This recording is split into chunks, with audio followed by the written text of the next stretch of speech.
Welcome back to another episode of the Sports Den Podcast. I'm your host, Jonathan Hooker. I took a little hiatus, but now I'm back with the coverage.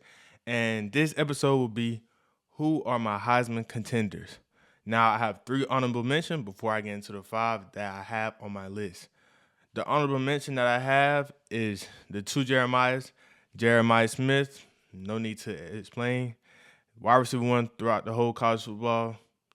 You could technically say he was wide receiver 1 ever since he was a freshman.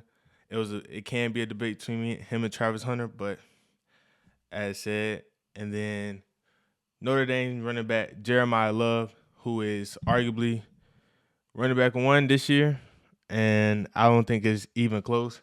I think he's the most talented running back in the nation, and also I have DJ Lagway. DJ Lagway has talent for days, and he has the schedule to prove that he is as productive, as talented that he is, but that turnover issue that he had last season scares me a little bit, and also him just staying on the field because we seen that this past spring and leading up to this fall, he had a couple of soft tissue injuries with his hamstring, his legs, and now his arm as well. So we'll see if DJ can stay on the field for a full season. If so, he will be in New York.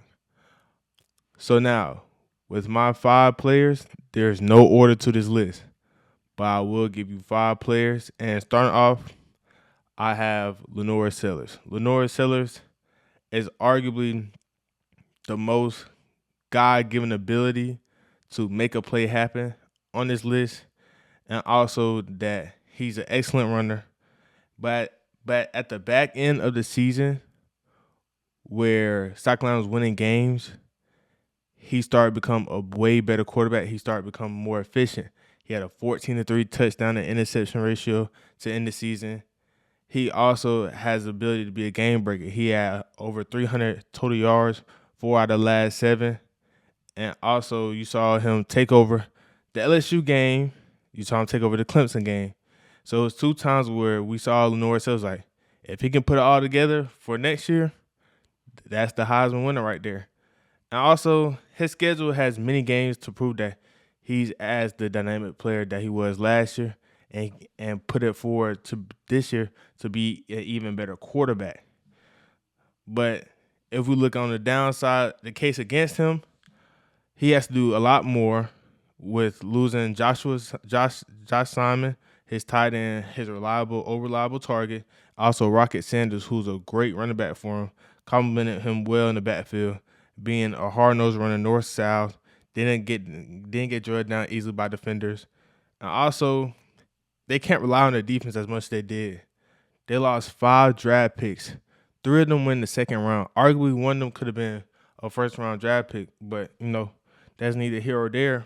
And also, this is the first time South Carolina has been in the spotlight this early in the season to where the lights are going to be on you. The lights, the eyes, all the college football world is going to be on South Carolina, because if South Carolina can't replicate the success that they had last season, there will be eyes on Shane Beamer, and there will be eyes on Lenore Sellers on if they can get this job done, or was last year just a fluke.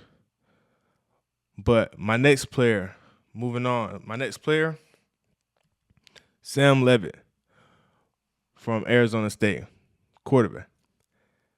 This is his second year in the system. They went to the college football playoff. They took Texas to double OT. And he didn't even have his best wide receiver in Jordan Tyson. But also, Sam Levitt has a 4-1 touchdown interception ratio.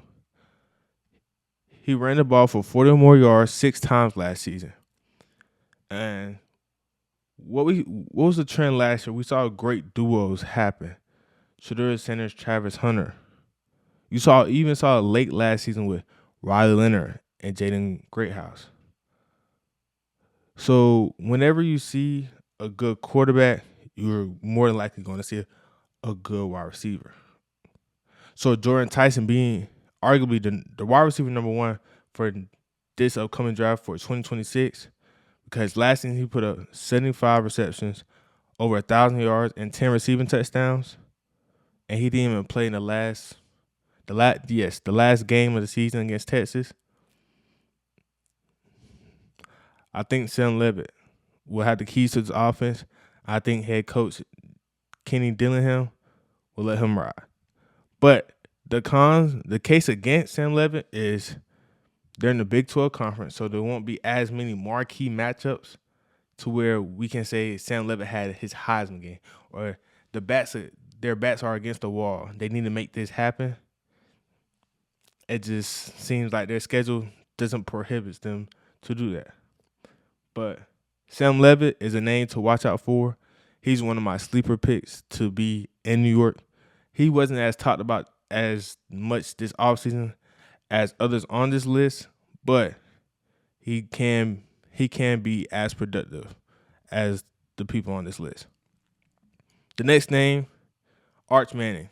Arch Manning is a player that is a lot riding on this season for him, not only within himself, but within the college football world, because there's an over-exaggerated expectation for him to where if Arch Manning doesn't play a certain way or he puts up these certain stats, that he's not good. And I believe that Arch Manning is in a system where Steve Sarkisian will make it easy for him to make those reads and also showcase his ability to the college football world that he can get it done.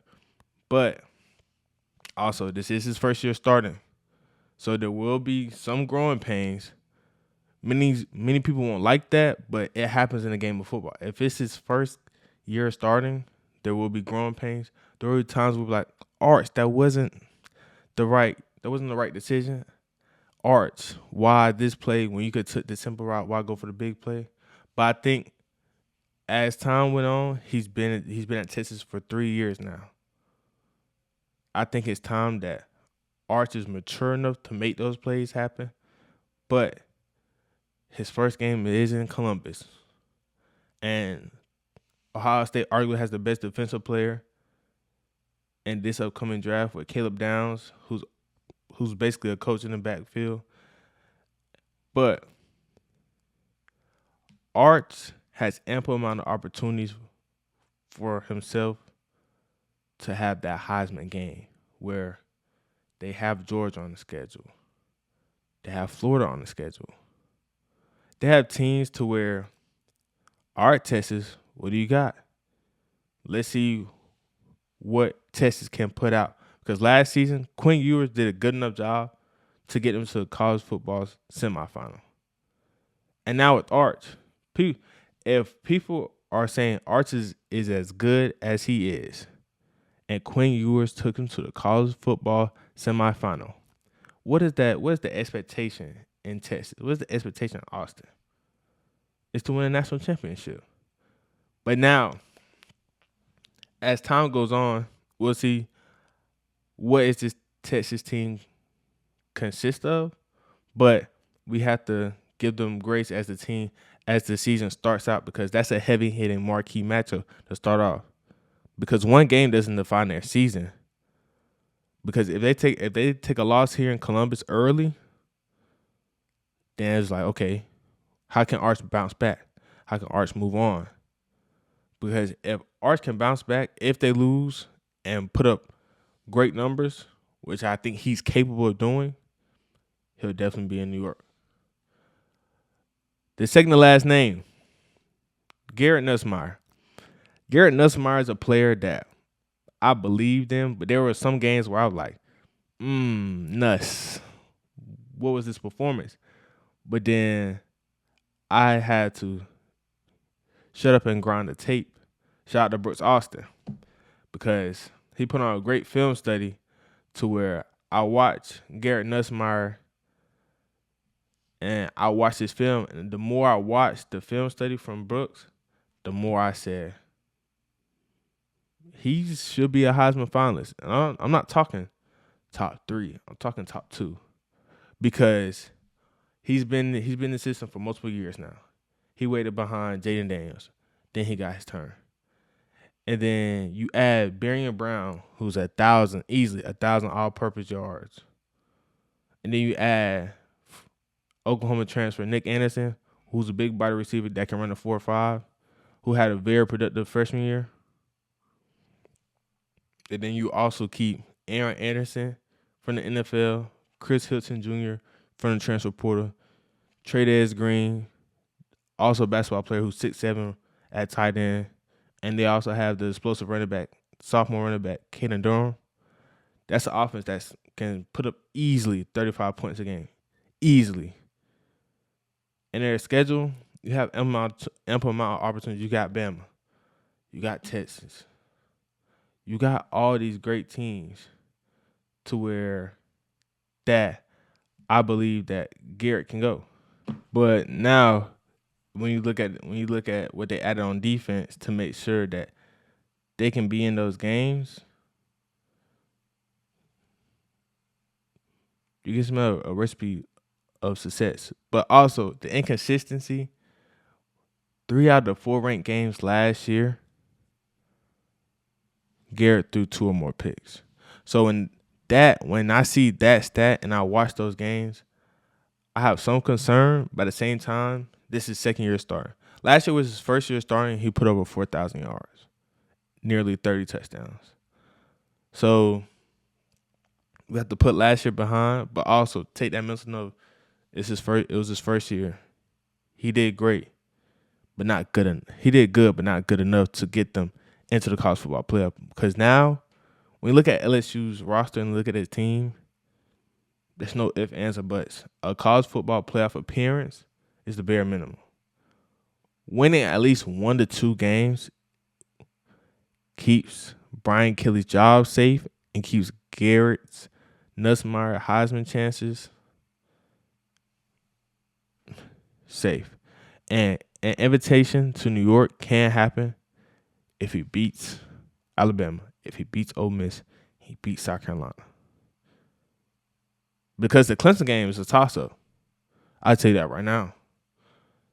Because say Garrett wins all 4 matchups, that's your Heisman winner.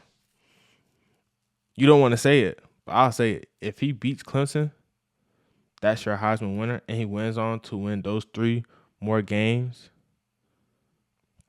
that's your Heisman winner. And the last name on the list, Cade Klubnik. Cade has seen everything from being a Clemson quarterback, from being compared to the Trevor Lawrences, to being compared to the Deshaun Watsons, or you were the number 1 ranked quarterback. You're not showing it. I feel as though his first year he wasn't as confident. The second year, growing pains. But as the season went on, he got better. Now, this is his 3rd year starting. What do you got? Because when I look at Cade Klubnik, I look at a kid that is ready to face on whatever challenges that the college football world throws at him. Because this is a time to where Cade, you got Antonio Williams, TJ Moore, Brian Westcott Jr., Tyler Brown, because all 4 receivers have looked amazing in this past season. Tyler Brown was your number 1 primary target in your second year, and he put over 700 yards. Now that you have Brian Westcott Jr., 700 yards, TJ Moore, 700 yards, Antonio Williams, 900, and over 10 receiving touchdowns, having that familiarization with your weapons is very key. Because once you're familiar with your weapons as a quarterback, you already know what routes they're going to run, how they're going to run it. If they see this defense, you already know they're running this route. I'm going to attack this area. I'm going to throw in this window so that my guy can go make a play. Also, they have a decent schedule to where if Cade shows out 4 out of these 5 games, he's just shooing. You have LSU at home, to where we're gonna look at that game and we're gonna be like, this gonna tell it all. Because yes, this is early in the season. Yes, this is the first week, but this will tell it all on how good Clemson can be this season. So then you have Georgia Tech, who in my opinion will be a top 15 team at the end of the season. Then you have SMU, who made a college football playoff last year. Now Clemson has to go on the road to face them. Then you're going on the road to Louisville. Louisville's already been a formidable opponent in the ACC. And then your last game, you have to travel to Williams-Brice Stadium to face Lenore Sellers and that rowdy crowd in Columbia.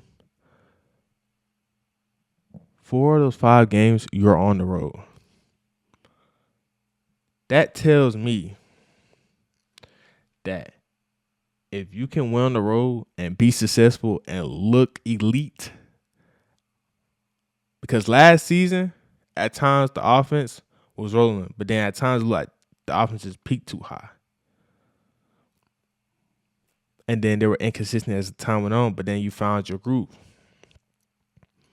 But now, 4 of those 5 games, you're on the road.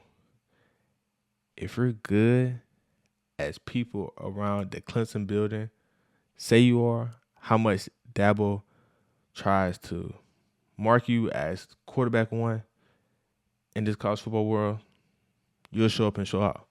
Because in my opinion, Cade arguably has the best weapons out of everybody. Out of everybody on this list, he has the weapons. He has the best weapons. Out of everybody on this list, he has the most experience. Out of everybody on this list, Cade has a chance to cement himself in Clemson football history. Because when we look at Deshaun, when we look at Trevor, what did they do? They won the championship. Cade, the time is now to win, because you won't get as good of a roster as this. So, come December,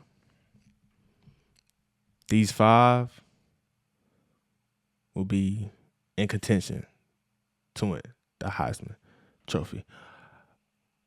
Well, that's the end of this video. You guys come subscribe, come to the den, join the den. Like this video, comment, share. And I'll see you guys on the next one.